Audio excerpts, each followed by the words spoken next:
So turning to video 5, treatment of psychosis and schizophrenia in children and adolescents, the antipsychotic dosing, monitoring, and side effects. So treatment guidelines for psychosis and schizophrenia in children and adolescents. Their treatment options for the management of schizophrenia include antipsychotic medications, psychoeducation, psychosocial interventions, adjunctive medications, electroconvulsive therapy, or ECT in rare cases.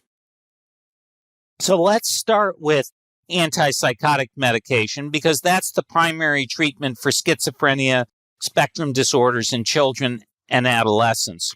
Generally, second-generation atypical antipsychotics, SGAs for short, are preferred for the initial treatment. And second-generation antipsychotics currently approved by the Food and Drug Administration for the treatment of early-onset schizophrenia include aripiprazole, lurasidone, olanzapine, paliperidone, quetiapine, and risperidone. Several first-generation typical antipsychotics, that also called FGAs or first-generation antipsychotics, are also FDA approved for pediatric patients of different ages, below age 12, and for ages 12 and above, and these include chlorpromazine, loxapine, perfenazine, thiothixine, thioridazine, trifluoperazine, and haloperidol. What we know from recent data from adult and child or adolescent studies, as well as meta-analyses, reviews, support the superior efficacy of the antipsychotic medications compared to placebo. However, the efforts to rank the efficacy and effectiveness of different antipsychotic drugs have not found any particular antipsychotic to be superior, with the exception of clozapine. We do know that there's a lower risk of extrapyramidal Parkinsonian adverse events with second-generation antipsychotics that's led to an increase in the prescription of second-generation antipsychotics in children and adolescents. And this lower extrapyramidal adverse events, Parkinsonian risk, needs to be balanced, though, against serious risks of metabolic side effects such as weight gain that can be quite high and seems to be at increased risk in younger children more than in adolescents who have a higher risk of weight gain than in adults. Dyslipidemia, diabetes side effects in these medicines. So given the caveat that there are these challenges and one antipsychotic drug doesn't seem to be any superior to any other antipsychotic with the exception of clozapine, how do you choose an antipsychotic? The choice of which antipsychotic agent to use is necessarily highly variable, depends on the patient's overall health, possible drug-to-drug interactions with other medicines, patient and family preferences based on potential side effects, specific monitoring requirements, and medication cost. One other thing I like to do is to ask about familial history because it's not a guarantee, but we do know that in general, patients who have a first-degree family member that has responded well to a particular medicine or antipsychotic, the likelihood of the patient responding well increases. And conversely, if the first-degree relative has not responded or had an adverse side effect, the patient themselves may be more at risk to experience a side effect. So it's very important to get that family history. Individual response to different antipsychotics is also highly variable, and a different antipsychotic should be tried if insufficient effects are evident after a 6-week trial using adequate doses.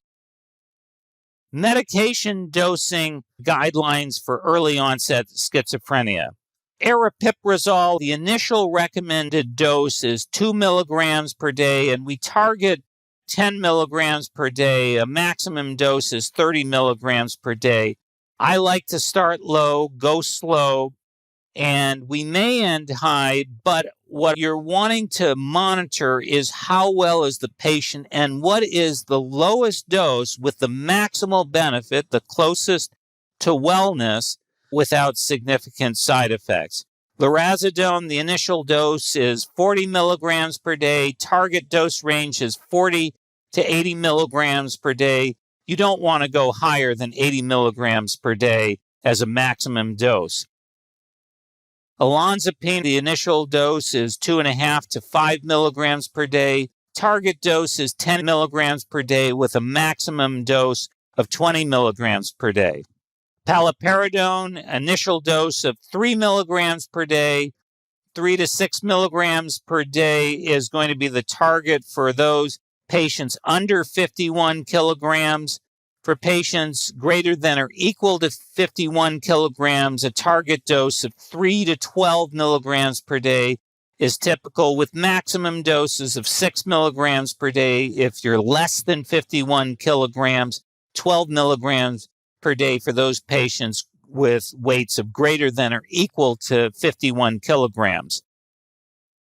Quetiapine has an initial dosing of 25 milligrams BID, a target dose of about 400 to 800 milligrams per day, and a maximum dose of 800 milligrams per day. Now, it's worth pointing out that with quetiapine, a lot of people find it to be a very sedating, effective sleep aid. And so some people go away from the BID or twice daily dosing and just give the bedtime dose. That's something to monitor. And depending on the target symptoms, you can determine what the best dosing strategy is. We do know, for example, that for compliance issues and treatment adherence, fewer doses can be preferable, but sometimes the twice daily dosing can be the way to go, particularly at higher doses.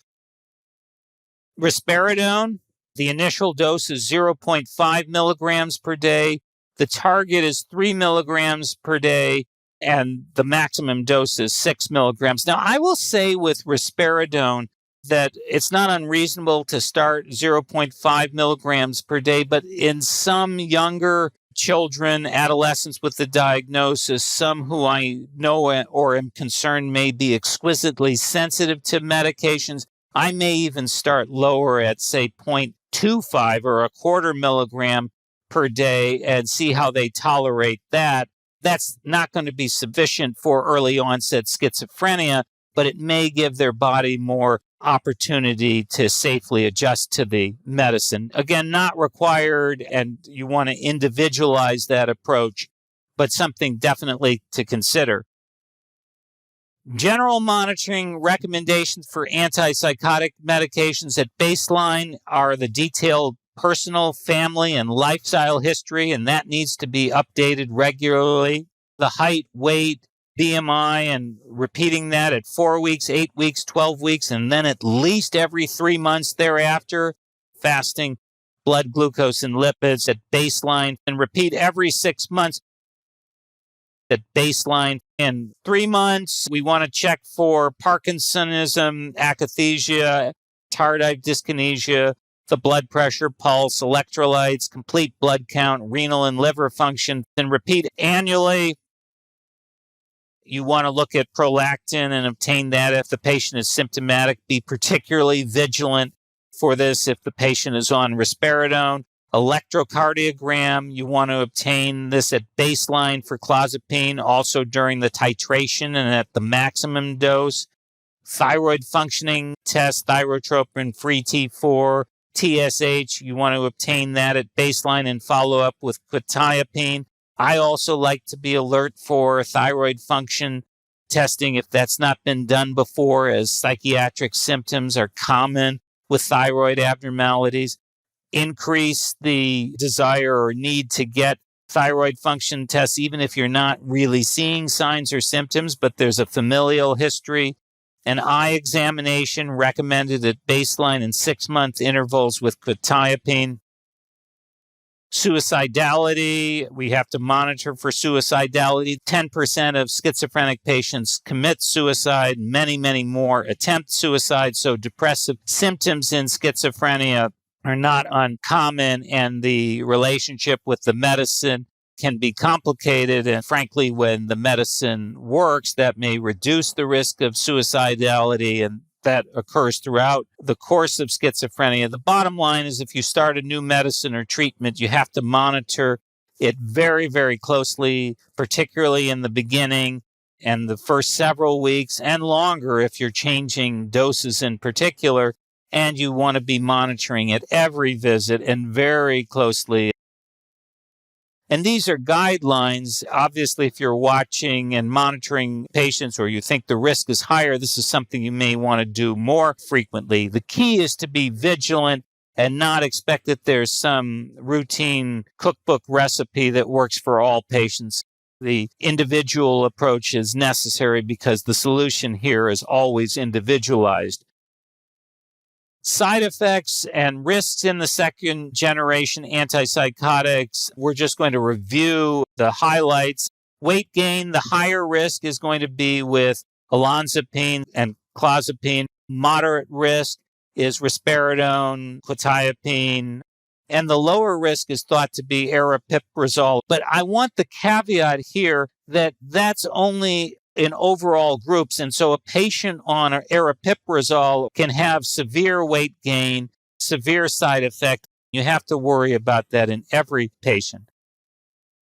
Hyperprolactinemia, risperidone appears to have a particularly high risk and higher than olanzapine. Clozapine appears to be prolactin neutral, and aripiprazole is actually associated with reduced prolactin levels. Hyperglycemia, the higher risk appears to be with risperidone more than olanzapine.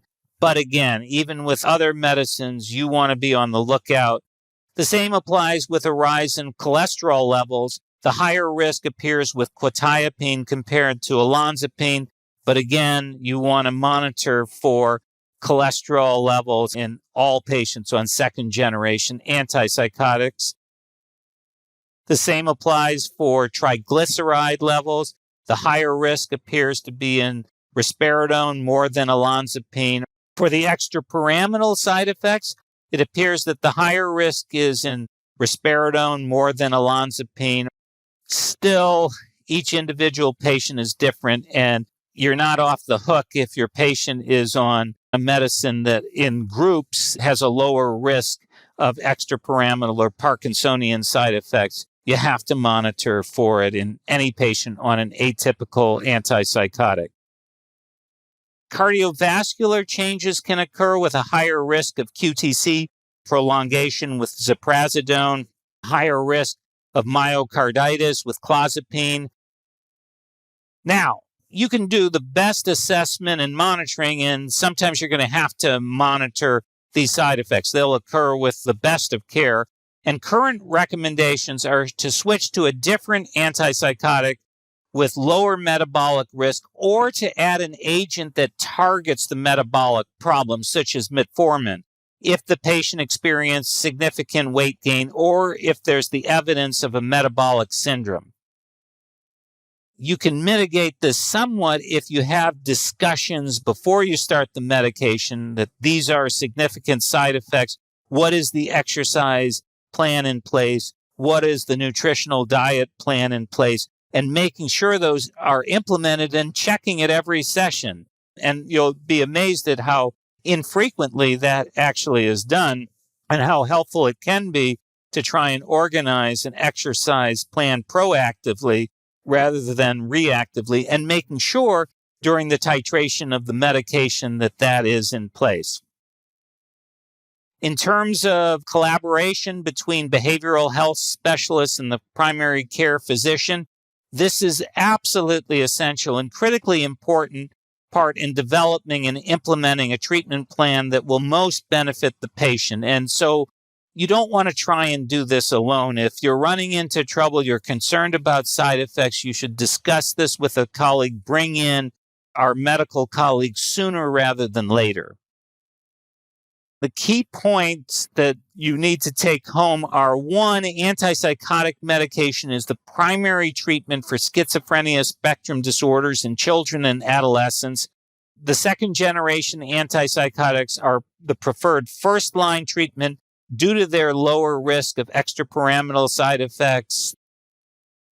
The lower risk of extrapyramidal side effects, Parkinsonian events with second-generation antipsychotics needs to be balanced against the increased risk of metabolic side effects such as weight gain, dyslipidemia, diabetes side effects. And due to the serious metabolic side effects, baseline and follow-up monitoring of symptoms, side effects, and laboratory tests needs to be performed as indicated.